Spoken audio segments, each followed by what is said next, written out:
ధ్యానంలోకి తీసుకుందాము. నాతో పాటుగా మీ అర్థమైనటువంటి బైబిల్ తెరిచి ఈ మాటలు చూడవలసిందిగా నేను కోరుచున్నాను. దినవృత్తాంతాల గ్రంథము 7వ అధ్యాయము 14వ వచనాన్ని మనము చూద్దాము, ధ్యానం చేద్దాము.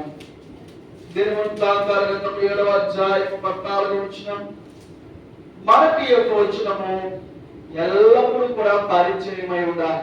కారణము ఇది మన నిమిత్తమై ప్రత్యేకంగా రాయబడినటువంటి హెచ్చరికతో కూడినటువంటి మాటల్లో ఒకటి. చదువుదాం. 7వ అధ్యాయము 14వ వచనం. దినవృత్తాంతాలు నా పేరు పెట్టబడిన నా జనులు తమ్మును తాము తగ్గించుకొని ప్రార్థన చేసి నన్ను వేదికనే అలా నేనేం చేస్తాను? వారి యొక్క వారి చెడు మార్గములను విడిచి ఆకాశం వారి ప్రార్థనలు విని వారి పాపములను క్షమించి వారి దేశమును దేవునికి స్తోత్రం. హల్లెలూయా. గమనించండి, దేవుడు శ్రమిస్తున్నటువంటి యొక్క ప్రత్యేకమైనటువంటి మాట. దినవృత్తాంతాలు 2 గ్రంథం. నా పేరు పెట్టబడిన ఎవరు? నా జనులు. నా పేరు పెట్టబడిన నా జనులు. దేవాది దేవుడు భూమి ఆకాశములను సృష్టించిన సృష్టికర్త చెప్తున్నటువంటి మాట. నా పేరు పెట్టబడిన నా జనులు. Those who are holding minded, the nations, generations, those who are holding minded, వారు మనం చెప్పుకుంటా ఉంటాం కదా,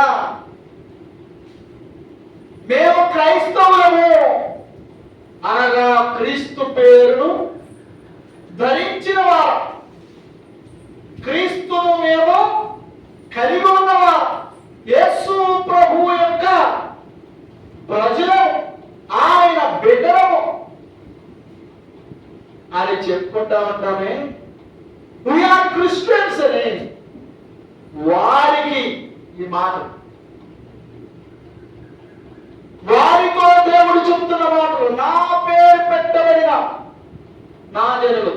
మనమందరము క్రీస్తు పేరును ధరించిన వారు, క్రీస్తును కలిగి ఉన్నవారు, యేసు ప్రభు యొక్క కుమారులుగా కుమార్తెలుగా ఆయన ప్రజలముగా పిలువబడుతున్న వారమైన మనతో ప్రభు వారు అంటున్నారు, మనకు ఉండవలసినటువంటి గుణశీలతలు, గుణలక్షణం, క్వాలిటీస్ ఏమై ఉండాలో చెప్తున్నారు ఆయన. ఏమై ఉండాలట? నా పేరు పెట్టబడిన నా జనులు తమ్మును తాము తగ్గించుకుని. ఎవరో తగ్గించే అవసరం లేదు. వారు చులకనగా చూశారు, వీరు చులకనగా చూశారు కాదు. నేను ప్రజల్లో చులకనైపోయాను, వారు నన్ను తీసి పారేశారు కూరలో కరివేపాకులాగా. వాళ్ళు నన్ను తోసేశారు, వీళ్ళు నన్ను తోసేశారు అని మనం అనుకుంటాం. ఎవరో తోసేశారు, ఎవరో తీసేశారు, ఎవరో పక్కన పెట్టేశారు, ఎవరో నన్ను దూరంగా పెట్టేశారు, దూరం చేశారని బాధపడిన అవసరం లేదు. మనము దేవుని వింటున్నాం, దేవుని ఇస్తాం. మనం ఎవరు? యేసు ప్రభు కుమారులకు కుమార్తెలు. వాళ్ళు వీళ్ళు మనకెవరో కాదు. మనకు కావాల్సింది ప్రభు నాతో ఉన్నారా లేదా అనేది ఎప్పటికప్పుడు పరిశీలన చేసుకోవాలి. దేవుడు నా పక్షమున ఉన్నారా లేదా, నాకు సహాయం చేయడానికి నాతో ఉన్నారా లేదా, నాకు ఆయన కృపా కనికరములు ఉంటున్నాయా లేదా, దానికి నేను ఏం చేయాలి, ఎలా ఉండాలి, ఏ రకంగా నేను నడుచుకోవాలి అనే ధోరణిని మనం వ్యక్తపరచాలి. చాలా మార్లు మనము వాటి మీద వీటి మీద అరిగినట్టుగా, సరిగినట్టుగా, పొడిగినట్టుగా దేవుడి మీద కూడా కలుగుతాం, సరుగుతాం. మనకు దేవునికి ఇష్టమైనటువంటి గుణశీలతతో కూడినటువంటి లక్షణాలు లేకపోయినాను ఆయన మీద కలుగుతూ సరుగుతూ ఉంటాం. నేను యొక్క చిన్న ఆ యొక్క కథను చెప్తాను. ఒక మాటను, ఒక నక్క బాగా వర్షం వస్తుంది, అటుపడికి ఇటుపడికి ఏం ప్రయోజనం లేదు, గబగబా నేలలో పొలియ చేసుకుంటా ఉంది. కాళ్ళతో, రెండు కాళ్ళతో ఏం చేస్తుంది, రంధ్రాలు చేస్తా ఉంది, నేలను తవ్వుతా ఉంది. అది అలా తవ్వుతూ ఉంటే నాన్న ఉంది కదా నేల, ఇది రంధ్రం చేస్తా ఉంటే పైనుంచి పెన్సుల్లాగా ఆ యొక్క మట్టి దాంట్లో పెట్టారు. మళ్ళా ఇది ఓపు చేస్తూ మళ్ళా పైభాగం అంతా ఏం చేస్తుంది, కింద పడిపోతుంది. మళ్ళా ఓపు చేసుకుని మళ్ళా తొమ్ముతాం, మళ్ళా పడిపోయింది. దీనికి కోపం వచ్చింది. దేని రంధ్రం చేస్తా ఉంది, పైన ఉన్నటువంటి నేల ఏమవుతుంది, కుట్టుతుంది. మళ్ళా ఓపు చేసుకుంటూ ఉంది, పైన ఉన్న నేల కుట్టుతుంది. దీనికి బాగా కోపం వచ్చేసింది. నా మీద నీకంతా కోపం ఎందుకు, అసూయ ఇదెందుకు, అదెందుకు అని దానికి మోటుకొచ్చిన మాట్లాడేస్తుంది. దేన్ని, నేల, భూమిని. నేను ఇంత కష్టపడుతూ అవుతుంటే నువ్వు పడిపోతున్నావు, నువ్వు మూసేస్తున్నావు. నేను కన్నం చేస్తుంటే నువ్వు మూసేస్తున్నావు, నేను కన్నం చేస్తుంటే నువ్వు మూసేస్తున్నావు, నేను బొలియ చేస్తున్నావు, నువ్వు మూసేస్తున్నావు. నీకు నాకు కట్టి, నేను నీతో ఉండను, నీతో మాట, నీ బొలియలోనే ఉండాలా, నాకేమి పేరు దాటలేదా, నేను నీ మీద ఆధారపడ్డానా, నీకు నాకు సంబంధం లేదని చెప్పేసి ఆ బొలియ మీద ఆడుచుకుంటూ అని ఆడడం మొదలెట్టి ఎవరికి చుట్టుపక్కల ఉన్నటువంటి నక్కలను వచ్చేసి ఏంటి దాని మీద అంటుంది. దేని మీద, ఆ బొలియ నాకు అమ్మ ఏది ఏమైందని అంటే నేను అక్కడనే వచ్చినట్టే. చూడు, కష్టపడుతూ అవుతుంటే మళ్ళా మూసేస్తాను, తవ్వుతా ఉంటే మూసేస్తాను, తవ్వుతా ఉంటే మూసేస్తాను. ఇంకా నేను ఎప్పుడు తవ్వేది, దానికి అంత కసేపు నా మీద. అది ఎక్కడైనా న్యాయమా?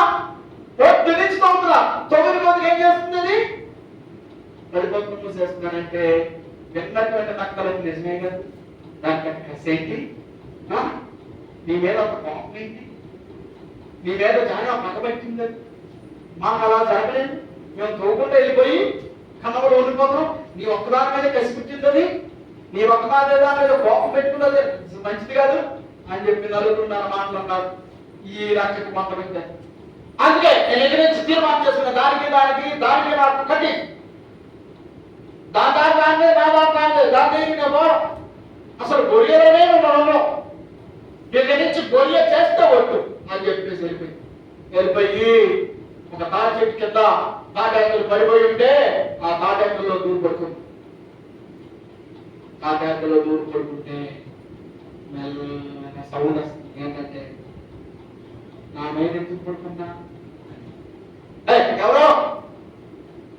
ఎవరేంటి, నువ్వు ఎక్కడ పడుకున్నా, నేను ఎక్కడ పడుకున్నాను, తాటాకుల్లో పడుకున్నాను. తాటాకుల్లో పడుకున్నా, ఎవరి మీద పడుకున్నా, ఎవరు నువ్వు, నేనే. పొలికగా లేచి బయటకు వచ్చింది, నా మీద ఎత్తుకు నిలబడ్డా. ఎవరు నువ్వు, నేనే. నీవు నడుచున్నా నేల, నువ్వు నిలబడిన నేలను, నువ్వు పడుకున్న నేలను నువ్వు నా మీదే అడిగావు కదా, ఎక్కడ పోతా, ఉలిక్కి పడింది. గమనించండి, కోపం వచ్చి దేని మీద అడిగింది, నేల మీద అడిగింది. కొన్నిసార్లు మనము సర్వసృష్టికర్త మీదే అడుగుతాం. సర్వసృష్టికర్త మీదే కోపం. నువ్వు ఉన్నావా, ఉంటే నాకెందుకు సహాయం చేయవు, నువ్వే ఉన్నావా, వదిలి మానేసేవా అని ఇష్టానుసారంగా మాట్లాడుతూ ఉంటాయి. దేవుని సృష్టించిన దేవుని ప్రశ్నిస్తూ ఉంటాడు. గమనించండి, ఎంత అవివేకం, ఎంత బుద్ధిహీనత, ఎంత మూర్ఖత్వం. మనము దేవునికి ఇష్టమైనటువంటి జీవితంలో జీవించక మనకు నచ్చినటువంటి బ్రతుకుతూ దేవుని సహాయాన్ని కొరకు బ్రతిమలాడుకోవడం పోయి, క్షమించు ప్రభువా అని ఆయనకి ఇష్టమైన లక్షణాన్ని అలవర్చుకోవడం పోయి, ప్రభువా నేను సరిగా లేను, అయినప్పటికీ కూడా నన్ను మన్నించు, క్షమించు, నీ యొక్క కృపను, నీ దయా కార్యక్రమం నా మీదకు ప్రసారింప చేయి అని ప్రార్థించడం పోయి, అలగడము, కలగడము, సనగడము, కొనగడము, దేవుని మీదే విరోధాన్ని పెంచుకో. ప్రభువారు అంటున్నాను, నీవు క్రైస్తవుడివి, క్రైస్తవురాలివి, క్రీస్తు నామమును మోస్తున్న దానవు వానమైతే నీలో ఉండాల్సినటువంటి గుణశీలతల లక్షణం ఏమిటంటే, నా పేరు పెట్టబడిన రాజులు తమ్ముడు నామే అంటే ఎవరిని వారి నాకు నేనే. మనం అర్థం చూసుకుని మనమే చక్కగా శుభ్రం చేసుకుంటూ, నేను అనుకున్నాను చక్కగా మన యొక్క వస్త్రాలు సరి చేసుకుంటూ, చీరలు చక్కపరుచుకుంటూ, మన ముఖానికి చక్కగా అన్ని రకాలైనటువంటి పెయింట్లు రాసుకోవాలా, చక్కగా మేకప్ వేసుకోవాలా, శుభ్రం చేసుకోవాలా. మరి మనల్ని సృష్టించినటువంటి సృష్టికర్త మనల్ని చూస్తున్నారని చెప్పి ఆయన ముందు కూడా మనము ఎల్లప్పుడూ ఆయన్ని మనం కొనియాడుతూ కీర్తిస్తూ ఉండాలి. నన్ను ఈ రకంగా సృష్టించిన దేవానికి స్తోత్రాలని చక్కగా చెప్పేవారు ఉండాలి. ఆయన ముందు మనల్ని మనము తగ్గించుకోవాలి. ఆయన పాదాల దగ్గర కూర్చోవాలి. ఆయన నామాన్ని మహిమపరుస్తూ ఉండాలి, గణపరుస్తూ ఉండాలి, ఆయన కొనియాడుతూ ఉండాలి. నా పేరు పెట్టబడిన నా పేరును తమ్ముడు తాము తగ్గించుకొని, ఏం చేయాలి? తగ్గించుకున్న తర్వాత ప్రార్థనలో ముందుగా ఏముండాలి? తగ్గింపు ఉండాలి. ఇదిగో ఒక వ్యక్తి ప్రార్థన చేయడానికి వెళ్ళారు దేవాలయంలో, వారికి తగ్గించుకోవడం చేతకాల. వారు ప్రార్థన చేస్తున్నారు ఎవరో తెలుసా? పరలోకమందు ఉన్నటువంటి ఓ ప్రభువా తండ్రి, నేను చోరుని కాదు, వ్యభిచారిని కాదు, నరాంతకుడిని కాదు, ఇదిగో ఘోరంగా నిలబడినటువంటి ఆయన దొంగ అయినటువంటి సుక్కర్లాగా నేను లేను. వారానికి 2 సార్లు ఉపవాసుకుంటున్నారు. నా యొక్క ఆ ప్రతి ఒక్క సంపాదనలోనూ, పొదినాలో, దశభాగంలో కూడా, కొద్దిగాలో కూడా దశభాగం నేను ఎత్తున్నాను. నీ సన్నిధిలో ప్రార్థన చేస్తున్నాను. నా ప్రార్థన వినమా ఏంటి? నేను ఇది చేస్తున్నానా? కొంతమంది అంటారు కదా, నేను దశభాగం ఇస్తున్నాను కదా, ఇచ్చేస్తున్నాను, ఏదో చేస్తున్నాను కదా, నా ప్రార్థన వినమా అంటారు. దేవుడు బట్టి వీళ్ళలో డిమాండ్ చేస్తూ ఉంటారు. నీకు ఇచ్చిన ఆయుష్, ఆరోగ్యం బట్టి, నీకు ఇచ్చినటువంటి ఆక్సిజన్ బట్టి, నీకు ఇచ్చినటువంటి యొక్క వనరులను బట్టి ఏమిచ్చినా ఆయన మనం దేవుడి స్తోత్రం. దానికి మరిచి మీరు సొంత ఆలోచన పెడుతూ ఉంటారు. మనకు ప్రార్థన చేసే ముందే మనల్ని మనం ఏం చేసుకోవాలి? అయ్యా, నాకు ఇచ్చినటువంటి యొక్క క్రమం పంపిస్తూ ఉంటాను. నీ సన్నిధిలో ఉండే భాగ్యాన్ని నాకు ఇచ్చినందుకు పొందడం, ఏమిచ్చి నీ రామం నేను తీర్చగలను. ఈ మాటలో చూడండి, తమ్ముడు తాము తగ్గించుకొని ప్రార్థన చేయాలి. తమను తాము తగ్గించుకొని ప్రార్థన చేయాలి. యథార్థమైనటువంటి ప్రార్థన చేయాలి.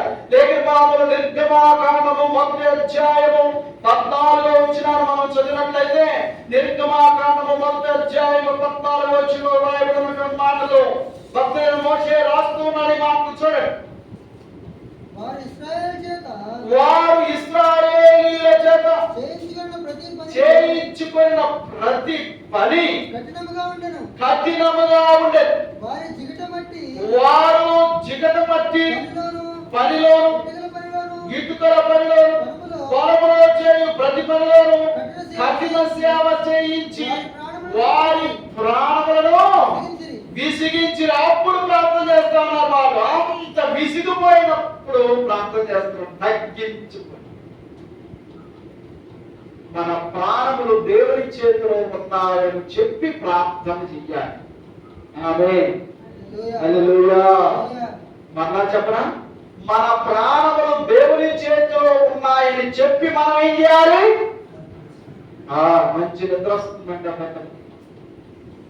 మరి బ్రెడ్ తినేసాడు కదా, నిద్ర వస్తుంది. అలవాటు ప్రార్థన చేసుకుని పడిపోవటం, మోకాళ్ళు వేసి ప్రార్థన చేసుకుని పడిపోవటం. కానీ బాగా అలిసిపోయారు, కడుపులో అన్నం పడింది, ఇంకేమిటి నిద్ర వచ్చేసింది. చట్టుకుని మంచం ఎక్కేసాడు, పడుకున్నాడు. ఆయన అమ్మని గుర్తు వచ్చింది, ప్రార్థన చేసుకోవాలని చెప్పి, అమ్మ ఇప్పుడు నేను లెగలేనని చెప్పి దేవానికి స్తోత్రం అని చెప్పేసి ముసుగేసేసాడు. ముసుగురానే ఎవరో కాపు తరినట్టుగా నడిపించింది. ఉడుకువైతే తీశారు. ఎవరు స్తోత్రం స్తోత్రం స్తోత్రం అయ్యా, మంచిలో దయచే ప్రభాని సర్వీస్ తీసుకుని లాగి పెట్టి చంపుకుంటే వాడు టాపులు కొట్టుకుంటే అనిపించింది. ఉడుకువైతే అక్కడ చూసి బయటేసి మోకరించేసి ప్రభు నన్ను క్షమించు, ఏ దెయ్యము బోధము మరి ఏ ఇతరమైన దురాత్మ శక్తి రూపంలో ప్రార్థన చేయి, నన్ను భద్రపరచు, క్షమించు. నేను ప్రార్థన చేయకపోతే ఏ దెబ్బతింటే నేను దెబ్బతింటేనే తగ్గింపు గుర్తొస్తున్నా. గమనించు, బాబా చెప్తున్నా, మన ప్రాణములు ఆయన చేతిలో ఉన్నాయని చెప్పి మనం ఏం చేయాలి? తగ్గించుకొని ప్రార్థన చేయాలి. దేవుని స్తోత్రం. హల్లెలూయా. వీరి ప్రాణాలు బాగా విసిగిపోయి, ప్రాణం విసిగిపోయింది, చచ్చిపోవాలనుకున్నారు. అలాంటి సమయంలో మీరు మొరపెట్టారు. ఆ మొరలు దేవుని దగ్గరికి పోయాయట. చదువుదామా? చూడండి, ఈ మాటలు మనం చదువుదాం. లేఖన మాత్రం 3వ అధ్యాయము నిర్మాకాండంలో ఈ యొక్క 7వ వచనం చూడండి. మరియు యెహోవా ఇట్లనెను, నేను ఐగుప్తులో నా ప్రజల బాధను నిశ్చయముగా చూచితిని. పనులలో తమ్మును కష్టపెట్టు వారిని బట్టి వారు పెట్టిన మరణమే వీటిని వారి దుఃఖమును నాకు వీరి తగ్గింపుని ఎవరు చూశారు? వీరి మరలు ప్రార్థనలు ఎవరు చూశారు, విన్నారు? దేవుడు. నీ నా బ్రతుకును ప్రార్థన చేయకు, నా పేరు పెట్టబడిన నా దినమైన మనము ఎప్పుడు కూడా మోకాళ్ళు వేసి ప్రార్థన చేసినప్పుడు, మనము ప్రార్థనలో ఉన్నప్పుడు, దేవుని సన్నిధిలో ఉన్నప్పుడు, నా ప్రాణము దేవుని చేతిలో ఉంది అన్నట్టుగా మనం ప్రార్థన చేయాలి. ఆమేన్. హల్లెలూయా. అప్పుడు నీలో భయం వస్తుంది, ఆందోళన వస్తుంది, బెదురు వస్తుంది, ఎంతో నిష్ఠ వస్తుంది. నా ప్రాణం ఎవరి చేతిలో ఉంది? దేవుని చేతిలో ఉందని కదలక మెదలక అన్ని మిగబట్టుకుని కూర్చోవాలి. ఆమేన్. హల్లెలూయా. నిష్ఠగా నీ నా ప్రాణములు దేవుని చేతిలో ఉన్నాయని తగ్గించుకోవాలి. పుట్టినే కాదు, తగ్గించుకోమంటే ఎవరు తగ్గించుకుంటారా? ఒక ఆవిడ ప్రార్థన చేస్తుందంట, ఏమని ప్రార్థన చేస్తుంది? ప్రభువా, నేను పాపిని నాయనా అన్నది. తగ్గకుండా ఆవిడ ప్రార్థనలో ఏకీభవిస్తుంది. ఎలాగంటే అవును ప్రభువా అని. మరలా ఏమందంటే, ప్రభువా నేను దుష్టురాలని, నేను సరైన దాన్ని కాదు. పక్కన అవును ప్రభు, పక్కన అవును ప్రభు అంటున్నాడు. నా యొక్క జీవితం చాలా చిన్న జీవితము, నేను పనికి మారదాన్ని, ఎందుకు పనికి రాదు? పక్కన అవును అవును ప్రభు. నేను ప్రార్థన చేసింది ఏంటే, నేను పనికి మారదాన్ని, నిర్దిష్టున్నా, నేను దుర్మార్గున్నా. అమ్మో నేను అన్నా అవునావుగా, నువ్వు అన్న అవును ప్రభు అంటున్నావు, అవును అంటున్నావుగా. నేను పని నువ్వు అవునంటావా? నిర్దిష్టు నువ్వు అవునంటావా? అంటే ఏంటి? నన్ను చెప్తున్నావుగా నువ్వు. ఇంకెక్కడ తగ్గింపు, ఇంకెక్కడ తగ్గింపు? కోపం ఆవేశం అంతా తగ్గించుకొచ్చేసి ఎందుకు చనిపోతావే నువ్వు నాలో, నువ్వు నాకు కాలి బొట్టుకోసావే, నువ్వు విట్టాడు కానీ అట్లాంటి దాన్ని కానీ ప్రార్థన చేసి మాట్లాడుతున్నావు. మాస్టర్ గారు అట్లాగే చెప్తున్నామ్మా, ప్రార్థన చేయంటే మీరు పోరాటపడలేదు, ప్రార్థన చేయమంటే పోరాడుకునే పరిస్థితులు వచ్చింది. గమనించండి, తమ్ముడు తాను తగ్గించుకొని. ఎంత తగ్గింపు అంటే మన ప్రాణాలు ఎవరి చేతిలో ఉన్నాయన్నట్టు తగ్గించుకోవాలి. దేవుని చేతి. వారి ప్రాణాలు విసిగించినందున వారు పెట్టిన మన దేవుని దగ్గరికి వెళ్ళదు. ప్రభువా, నా ప్రాణం నీ చేతిలో, నా ఆయుష్ ఆరోగ్యం నీ చేతిలో, నా బ్రతుకంతా నీ చేతిలో ఉంది. నన్ను ఎట్లా చేస్తావో, ఏం చేస్తావో, ఎలా వాడుకుంటావో నీ ఇష్టం. నేను ఎక్కడ పెడతావో, నేను ఎక్కడ ఉంటావో అన్ని కూడా నీ చేతిలో ఉన్నాయి. నువ్వు ఎలా చేస్తే అలా చేయి. ఇదండి మనం తగ్గించుకునే జీవితం ఎలా చేయాలి? మనం ఆయన పేరు పెట్టబడిన వారు కాబట్టి. ఆమేన్, హల్లెలూయా. మన బ్రతుకు ఆయన చేతిలో ఉంది కాబట్టి, మనం ఆయన బిడ్డలము కాబట్టి, ఆయన కృపతో మనం బ్రతుకుచున్నాము కాబట్టి. దేవుని స్తోత్రం, హల్లెలూయా. తమను తాము తగ్గించుకొని తదుపరి మాటలో ప్రార్థన చేసి, ఏం చేసి అంటే ముందు ఏముండాలి? ప్రార్థనకు ముందు తగ్గింపు ఉండాలి. తగ్గింపు లేని ప్రార్థన తగుదులమ్మా అని బయలుదేరినట్టు. నేను కూడా ఏంటి నా ప్రార్థన వినవా అన్నట్టుగా. లేఖన భాగంలో 2వ అధ్యాయము నిర్గమాకాండము 23, 30, 25 వచనాలు చూడండి. 2వ అధ్యాయము నిర్గమాకాండము 23 వచనం నుండి 25 వచనం వరకు. అలాగున అనేక దినములు జరిగిన మీదట ఐగుప్తు రాజు చనిపోయి ఇశ్రాయేలీయులు తాము చేయుచున్న వెట్టి పనులను బట్టి నిర్దోర్పులు విడిచెచ్చు మొరపెట్టుచుండగా తమ వెట్టి పనులను బట్టి వారు పెట్టిన మొర దేవుని యొద్దకు చేరును. గమనించండి, మీరు తగ్గించుకుని మొరపెడితే దేవుని దగ్గర ఇచ్చారు. అంతేగాని తలెగరేసి మొదలెడితే ప్రార్థన మొదలుపెడితే దేవుని దగ్గరికి చాలు. తగ్గింపు మొర కావాలి కానీ తలెగరేసే మొర కాదు. ఆమేన్, హల్లెలూయా. నీవు నేను తగ్గించుకొని ప్రార్థిస్తే దేవుని దగ్గరికి పోతుందా ప్రార్థన? ఇష్టానుసారంగా ప్రార్థిస్తే వ్యర్థమైపోతుంది. బైబిల్ గ్రంథంలో మాటలు రాయబడి తనకు నిజముగా మొరపెట్టు వారి మొర ఆయన ఆలకించు, యథార్థవంతుల మొర ఆయన ఆలకించు. గమనించండి, నీతిమంతుని ప్రార్థన మనపూర్వకమైనదై దేవుని సన్నిధికి చేరుతుంది. నిజముగా మొరపెట్టు వారి యొక్క పెదవులతో వచ్చినటువంటి ప్రార్థన ఆయన కనుక మన తగ్గింపు ప్రార్థన దేవునికి ఇష్టమైన రీతిలో ఉంటుంది. దేవుని చిత్తాన్ని జరిగిస్తుంది. దేవుని యొక్క అద్భుత ఆశ్చర్య మహత్కార్యాలను తీర్చుతుంది. ఆమేన్, హల్లెలూయా. వారి తగ్గింపు ప్రార్థన దేవుని దగ్గరించేది. దేవుడు ఒక బలమైన లీడర్ని లేవనెత్తాడు. ఆమేన్, హల్లెలూయా. ఒక గొప్ప నాయకుడిని లేవనెత్తాడు. ఒక గొప్ప నాయకుడిని తన ప్రజల నిమిత్తమై బయలుదేరింపచేశాడు. వారికి ఒక దేశాన్నే ఇచ్చాడు. వారి యొక్క జీవితంలో ఎక్కడ జరిగినటువంటి మిరకల్స్, అద్భుతాలు, ఆశ్చర్య మహత్కార్యాలు, సూచనలు, గొప్ప గొప్ప వాటన్నిటిని వాళ్ళ కళ్ళ ముందు జరిగించి దేవుడు అంటే ఇలా ఉంటాడని చూపించుకున్నాడు. దేవుని స్తోత్రం, హల్లెలూయా. నా పేరు పెట్టబడిన నా జనులకు నేనేంటో, నా యొక్క శక్తి ఏంటో, నా యొక్క పవర్ ఏంటో చూపిస్తా అని తన ప్రజలకు చూపించుకున్నాడు. నీవు నేను ఆయన బిడ్డలం కదా, మరి ఆయన యొక్క శక్తిని, ఆయన యొక్క గొప్పతనాన్ని, ఆయన పవర్ ని చూడాలి అంటే, ఆయన ఎబిలిటీని, స్టామినాను చూడాలి అంటే నిన్ను నువ్వు తగ్గించుకోవాలి. తగ్గించుకొని ఏం చేయాలి? ఏం చేయాలి? తగ్గించుకొని విజ్ఞాపన మోకాలునా బ్రతుకులోనా ప్రభువాని ఎలాగా? మన ప్రాణములు దేవుని చేతిలో ఉన్నాయన్నట్టుగా, మన ప్రాణములు ఆయన యొక్క అరచేతిలో ఉన్నాయన్నట్టుగా జాగ్రత్తగా హోల్డ్ చేయాలి. అయ్యా నా ప్రాణాన్ని నువ్వు కాపాడండి. అలా ఎవరు చేస్తే మనం తెచ్చుకుంటాం మన ప్రాణములు. తదుపరి మాట చూడండి, నా పేరు పెట్టబడిన నా జనులు తమ్మును తాము తగ్గించుకొని ప్రార్థన చేసి, ప్రార్థన చేసేసుకుంటుంది వెళ్ళిపోతుంటారు.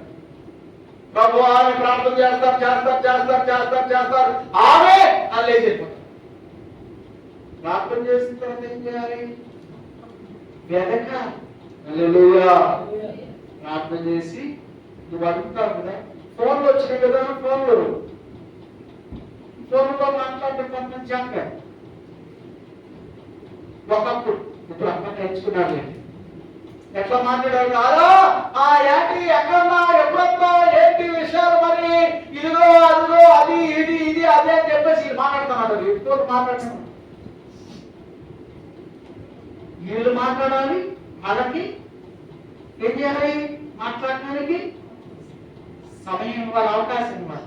అప్పుడు నీవు మాట్లాడడానికి వాళ్ళు సమాధానం చెప్తారు. ఏకదాటిగా నువ్వే మాట్లాడుతూ ఉంటే మాట్లాడి మాట్లాడి మాట్లాడి మాట్లాడి సరే ఉన్నదా వంట అని పెట్టేసావు అనుకో, ఏముంది? ఇక అప్పుడు వచ్చి అంటారు కదా, ఏంటి అవంతా మాట్లాడుతున్నా, అదే ఆమెతో మాట్లాడుతున్నా, ఆమెతో మాట్లాడుతున్నా, ఏదో ఏమన్నారు వాళ్ళు ఏమంటారు? అంత మనమే కానీ ఏంటి వాళ్ళు ఏమంటారు? వాళ్ళు కూడా అంటారా?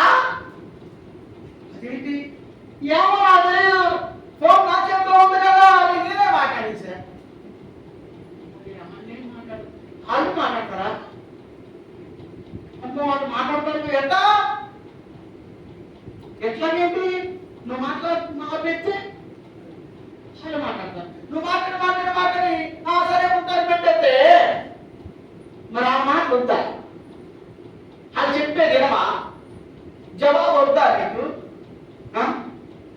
వాళ్ళు మాట్లాడాలంటే వాళ్ళు ఫోన్ చేయాలి, నేను మాట్లాడాలంటే నేను ఫోన్ చేస్తాను. బాగుంది అంటే ఎవరు మాట్లాడాలంటే వాళ్ళు ఫోన్ చేసి మాట్లాడి ఇక వాళ్ళు మాట్లాడతారంటే వాళ్ళు మాట్లాడాలంటే వాళ్ళు ఫోన్ చేసి మాట్లాడతారు. నేనెందుకు? నేను మాట్లాడతానికి ఫోన్ చేశాను కాబట్టి నేను మాట్లాడతాను. వాళ్ళు మాట్లాడటానికి ఫోన్ చేస్తే వాళ్ళు మాట్లాడాలనుకుంటే వాళ్ళు ఫోన్ చేస్తారు. ఇట్లాగా ఫోన్లో మాట్లాడేది. మనము ప్రార్థన చేసినప్పుడు ప్రభు దగ్గర వెతకాలి. ఆయన నామమున ప్రార్థన చేసి మనం వెయిట్ చేయాలి. కనీసం నువ్వు 10 నిమిషాలు, పావు గంట, అరగంట, గంట ప్రార్థన చేసావు. కనీసం ప్రభు వారికి ఒక 5-10 నిమిషాలు ఇవ్వా, చెక్కులేసి ఆయన మాట్లాడితే నడవా. ఇప్పుడు దాకా మాట్లాడేవు కదా, ఇదన్నావు అదన్నావు ఏదేదో అన్నావు, ఎక్కడెక్కడో తిరిగావు, ఎక్కడెక్కడో విషయాలు చెప్పొచ్చావు 190 మాటలు నువ్వు చెప్పొచ్చావు. కనీసం ఒక 5 నిమిషాలు చెప్పాయి. ప్రభువా ఆయన ఆమెనన్నావు, ఆమెనన్న తర్వాత అయ్యా నీ సేవకురా నీ బిడ్డ వింటుంది సెలవి అని కాసేపు కూర్చో. దేవుడు స్తోత్రం చెప్పండి. హల్లెలూయా. అమ్మ కూర్చోవాలా? ప్రార్థన అయిన తర్వాత నా వల్ల నువ్వు మాట్లాడినప్పుడు ఆయన ఇంటానికి కూర్చోలేదా? మరి ఆయన మాట్లాడతానంటే నువ్వు కూర్చోలేవా? నువ్వు 10 నిమిషాలు మాట్లాడావు, ఆయన శ్రద్ధగా విన్నారు కదా. మరి నీవు కూడా ఆయన మాట్లాడటానికి కనీసం నువ్వు 10 నిమిషాలన్నా ఆస్కారం ఇవ్వాలమంటా. ఏమన్నా న్యాయమేగా? నువ్వు 5 నిమిషాలు ప్రార్థన చేసావు, కనీసం ఒక 5 నిమిషాలు వినాలిగా. ప్రభు మాట్లాడు చెప్తే చెప్తలేదు, నువ్వైతే సమయాన్ని ఇవ్వాలి. కొంతమంది ఫోన్లో మాట్లాడతాం అంటాయి. సరే నువ్వు చెప్పాలని చెప్పావు, సరే ఏంట్రా మాట్లాడేంటి చెప్పు ఏదైనా అంటే ఏం మాట్లాడు? ఏదో నేను చెప్పినాను సమాధానం ఏదని చెప్పు. సర్లే మరి నువ్వు ఆలోచించుకుని చెప్పు ఏదైనా ఉంటాను. మరి కొంచెం సమయం ఇచ్చావు వాళ్ళకి మాట్లాడటానికి, ఇచ్చేవాళ్ళు కదా. వాళ్ళు ఏం చెప్పరా? ఏమో ఆలోచించుకుని చెప్తావు, నీకు చెప్పడానికి అవకాశం ఇచ్చావు కదా. ఇవాళ వస్తే రేపు మళ్ళా రేపు ఫోన్ చేస్తాం. ఫోన్ చేసి ఏం మాట్లాడేంటి? సర్లే ఆలోచించుకుని చెప్పు. మాట్లాడవా? సర్లే మళ్ళా పెడతాం, మళ్ళా తెల్లాలి, మళ్ళా ఫోన్ చేస్తాం. నీ అవసరం అంతా చెప్తావు. చెప్పు. గమనిస్తున్నారా? వెతక దేవుని స్తోత్రం. ఆయన యొక్క సమాధానం వరకు వెయిట్ చేయాలి, కనిపెట్టాలి. నా పేరు పెట్టబడిన నా జనులు తమను తాము తగ్గించుకొని ప్రార్థన చేసిన తర్వాత ఏం చేయాలి? లేఖన భాగంలో 7వ అధ్యాయం మత్తయి సువార్త 7వ వచనం చూద్దామా? లేఖన భాగం 7వ అధ్యాయం మత్తయి సువార్త 7వ వచనం చూడండి, చదువుదాం. అడుగుడి మీకు ఇవ్వబడును, వెదకుడి మీకు దొరుకును, తట్టుడి మీకు. ఈ 3 విషయాల్లో చెప్తానండి.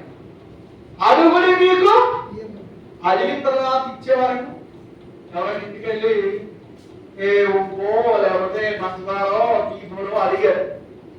వాళ్ళు వచ్చేవరకు ఉండాలా, తెచ్చేవరకు ఉండాలా, ఓపుతో నిలబడాలా. అంటే నువ్వు వస్తామని చెప్పి అక్కడే గుమ్మం దగ్గర టీ పొడి అడుగుతాకి, లేకపోతే పంచదార అడుగుతాకి, లేకపోతే కారం అడుగుతాకి, బియ్యం అడుగుతాకి, ఎవరు వస్తారని చెప్పేసి నాకు గుమ్మంలో నిలబెడతారా? నువ్వు తెచ్చట్టు ఇచ్చి పంపిస్తావని నిలబడతారన్నా? నిలబడ. నువ్వు వచ్చావు, నువ్వు అడిగావు, ఇచ్చేవారికి ఏం చేయాలి? వాళ్ళు వెళ్ళాలి, వాళ్ళ వంటగదిలోకి వెళ్ళాలి, వాళ్ళ వస్తువులు తీసుకోవాలి, వాళ్ళకు నచ్చినంత గిన్నెలో వేసి నీకు ఇచ్చే వరకు నువ్వు అక్కడ యు హావ్ టు వెయిట్. ఓపికతో ఉండాలి. అంతేగాని ఒక పిల్లలు వెళ్ళాడట దేనికి? తోడి పెరుగులోకి పాలకి పాలను తోడేయడానికి తోడు కోసం వెళ్ళాడట. చిన్న గ్లాస్ పెట్టుకుని వెళ్ళి అన్నాడు ఇంటికి వెళ్ళి, మా అమ్మ కొంచెం మజ్జి చుక్క ఇవ్వండి, మజ్జి చుక్క ముందు అని లోనకెళ్ళి వీడు ఉన్నాడు, 100 మంది కాబట్టి ఉన్నాడు. ఉండి వేరే మా అమ్మ కొంచెం మజ్జి చుక్క ఏమన్నా తోడి, మజ్జి చుక్క ఉండు. వీడు ఉన్నాడు, మా లోనకెళ్ళి మళ్ళీ దగ్గరికి వెళ్ళాడు, మజ్జి చుక్క ఏమన్నా, మజ్జి చుక్క వేయడం, మజ్జి చుక్క ఏమన్నా అందరి దగ్గరికి వెళ్ళాడు. ఉండు ఉండు ఉండు అన్నారు అందరూ. వీడికి వచ్చేసాడు గ్లాసెస్. ఏదా తెచ్చావా తోడికి అంటే అందరూ ఉండే అంటున్నారు కానీ ఎవరా ఎవట్లా? ప్రతి ఇంటికి వెళ్ళినా ఉండే అంటారు, ఉండే అంటున్నారు, ఉండే అంటారు, ఉండే అంటున్నారు కానీ ఎవరు ఇవ్వట. ఒరే ఏ ఇంటికి వెళ్ళావా? అందరి ఇంటికి వెళ్ళా. అందరూ ఏమన్నారు? లేదన్నారా? లేదన్నా. మరి ఏమన్నా ఇవ్వనన్నారా? ఇవ్వనల్లా. మరి ఏమన్నారు?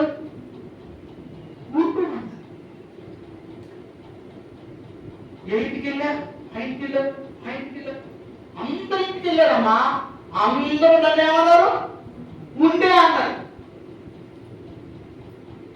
వీడికి కొనడం ఇష్టం లేదు, వీడికి వెయిట్ చేయడం ఇష్టం లేదు, వీడికి పొందుకోవడం ఇష్టం లేదు. నువ్వెంతకాల దేవుని స్తోత్రం. ఆయన జవాబు కొట్టగా ఆయన ఇచ్చే వరకు వెయిట్ చేయాలి. ఓపికతో ఉండాలి. నీ సొంత ప్రయత్నాలు, సొంత ఆలోచనలు, సొంత తిప్పలు పడితే పట్టానికి ఆలోచించేవాడు అయితే ఆయన దగ్గరికి ఎందుకు రావడం? ఆయన ఎందుకు పంపించడం? నీ సొంత ప్రయత్నాలు, సొంత తెలుగులోనే పోపోయా. మేము ఆయన దగ్గర వెయిట్ చేయాలి, కనిపెట్టాలి, తలుపు పడతాం తీసే వరకు ఉండాలంటే కానీ ఈ తలుపు కొట్టేసి వెళ్ళిపోయి, ఆ తలుపు కొట్టేసిపోయి, ఆ తలుపు కొట్టి వెళ్ళిపోయి, ఈ ఊర్లో ఉన్న తలుపులన్నీ కొట్టి వెళ్ళిపోయి ఎవరు తీయట్లేదంటే తీస్తారు. ఎవరైనా వస్తారేమోనే తలుపు దగ్గర కాచుకుని కూర్చుంటారు. ఎవరన్నా చదువు తీసేయడానికి wait. You have to wait. You must and should wait. పొందుకునే వరకు ఎదురు చూడాలి. దేవుని స్తోత్రం. హల్లెలూయా. వెతకాలి, తట్టాలి, తీసే వరకు, ఇచ్చే వరకు ఓపిక. నా పేరు పెట్టబడిన నా జన్మలో ఉండాల్సిన లక్షణాలు ఈ క్వాలిటీస్ అయ్యి కొంతమంది పాపిస్తాం.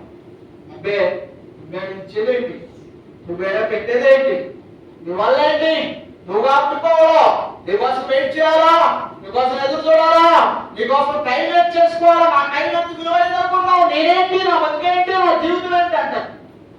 నేనేమైనా సరే నీ ఒకటే ఆలోచించే దేవుని దగ్గరికి వచ్చినప్పుడు నా ప్రాణము దేవుని చేతిలో ఉందనే ఆలోచనతో నువ్వు నడుచుకోవాలి. దేవుని స్తోత్రం. నా పేరు పెట్టబడిన నా దేవుని కవ్వలతో తగ్గించుకొని ప్రార్థన చేసి నన్ను వెదకి. ఇప్పుడు వెదకి ఏం చేయాలి? ఈ గ్యాప్ లో నువ్వు చేయాల్సింది ఏంటి తెలుసా? వాళ్ళు ఇచ్చే వరకు అయ్యా నేను చెడ్డగా నన్ను క్షమించు, నన్ను మన్నించు, నాలో అసహ్యమైన తీసు, ఆయాసాలు తీసు, నీకు అయిష్టమైన పట్టుకున్న ఆలోచన నన్ను శుద్ధి చేయి, పవిత్రపరచు, పరిశుద్ధపరచు, అది ఎప్పటికప్పుడు ప్రభు అడుగుతూ ఉండాలి. నీవు ఈ వెతుకులాటలో నువ్వు శుద్ధి చేసుకుంటూ ఉండాలి, పరిశుద్ధపరుచుకుంటూ ఉండాలి, క్రమపరుచుకుంటూ ఉండాలి. నీవు దేవునికి ఇష్టమైన ధోరణిని ప్రదర్శిస్తూ ఉండాలి. లేక రోమిలకు రాసిన పత్రిక 13వ అధ్యాయం 13వ వచనం చూడండి. రోమిలకు రాసిన పత్రిక 13వ అధ్యాయం 13వ వచనం చదవండి.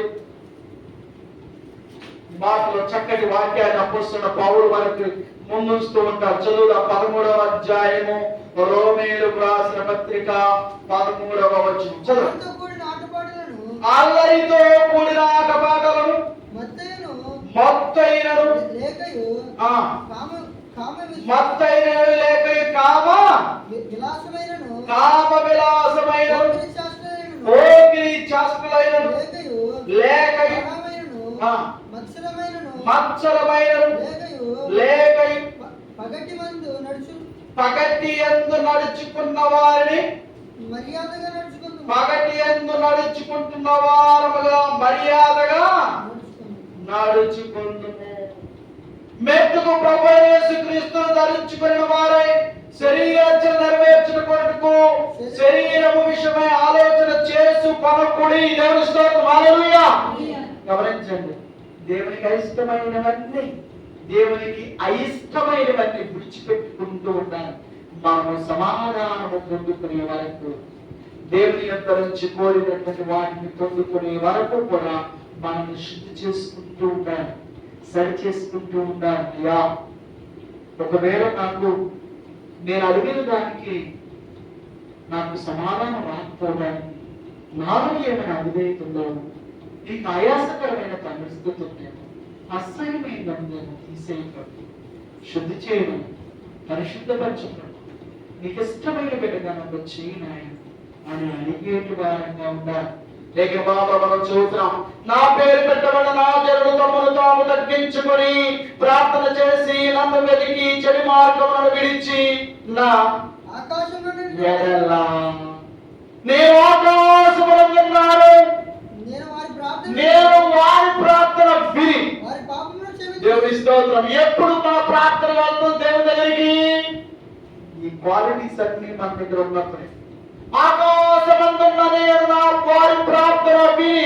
లేఖనాలు ఆదికాండము 18వ అధ్యాయము 13, 14 వచనాలను చదివినట్లయితే ఆదికాండము 18వ అధ్యాయము 13, 14 వచనాల్లో ఆకాశము నుండి వారి ప్రార్థన నేను విని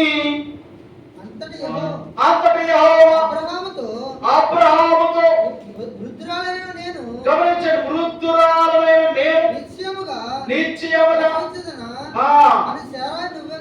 శారా నమ్మనేలా యెహోవాకు అసాధ్యమైనది ఏదైనా ఉన్నదా? మీదటికి ఈ కాలము నిర్ణయ కాలమందు నీ యొద్దకు తిరిగి వచ్చేదను, అప్పుడు శారాకు కుమారుడు కలుగునను. దేవుని స్తోత్రం. హల్లెలూయా. దేవునికి అసాధ్యమైనది ఏమనుకుంటా? 90 సంవత్సరాలు శారమ్మ, 100 సంవత్సరాలు దగ్గరికి వచ్చేసి అబ్రహాం. మరి దేవుడు అంటున్నాడు, నీకు మేముడికి వచ్చే సంవత్సరానికి నీ ఒడిలో ఒక బిడ్డ కుమారుడు ఉంటాడు అని చెప్తే తప్పకుండా చేశాను. దేవుడికి అసాధ్యమైంది ఉందంటనా? గమనించండి, ఆకాశం నుండి వారి ప్రార్థన విని ఎలాంటి కష్టతరమైనదైనా సరే నేను విని వారికి చేస్తా. దేవుని స్తోత్రం.